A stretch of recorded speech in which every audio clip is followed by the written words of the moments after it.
At so ito mga bossing, may share lang ulit ako sa inyong isang idea.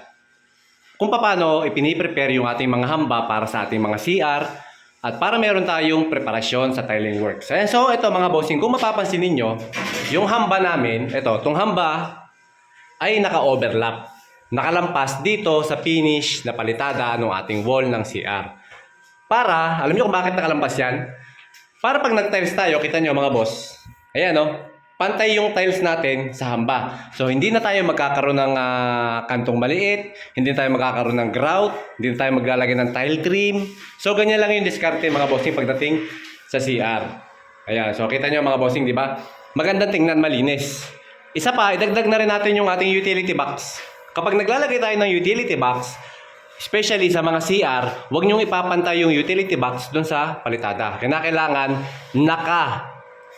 labas yan ng kahit mga 1 to 2 cm.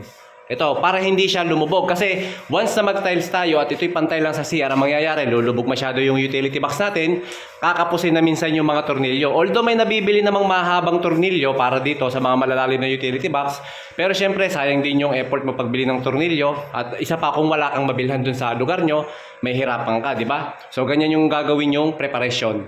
Okay? Ayan, isa pa rin, ito pa, habol na rin natin mga bossing. Idea natin, kapag dating naman sa mga tiling works, sa pagta-tiles namin, kita nyo, hindi nawawala yung tile leveling na ginagamit namin. Tile leveling system, napakagandang gamitin, lalong-lalo na sa mga tiles na bingkong. Okay, yung bingkong, yung, alam nyo may mga resalte.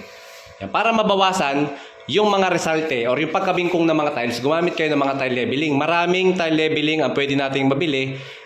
Bahala na kayong pumili. So ito lamang yung isa sample na ginagamit namin para yung mga resalte or yung bengkong ng mga tiles ay mabawasan. Hindi naman natin although ma-perfect na talagang walang sabit, at least mababawasan natin. Okay, mamiminimal or magiging maayos tingnan yung ating mga tiles. Mapapantay natin ng, sabihin natin let's say mga 90, 95%, 5% para sa resalte.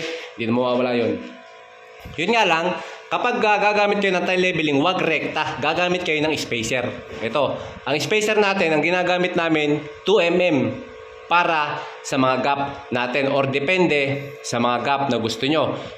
Yan. So ito lang yung pinakamagandang size ng gap at ng spacer, 2 mm. Yan yung aming diskarte mga bossing. Para itong tile leveling natin ay hindi maiipit, kasi pag hindi tayo gumamit ng tile spacer, nagrekta tayo ng tile leveling, iipitin ng tiles yan, lalo na sa mga walling kasi mabigat. Habang tumataas yan, nagkakaroon ng bigat, naiipit yung mga tile leveling. Yung needle, hindi natin makukuha, at ang problema pa, minsan nadadamage yung tiles kapag pinuwersa natin na baklasin. So kaya para hindi mangyari yung mga ganong bagay, senaryo, gumamit kayo ng tile spacer. Kaya lang mga bossing yung tips natin.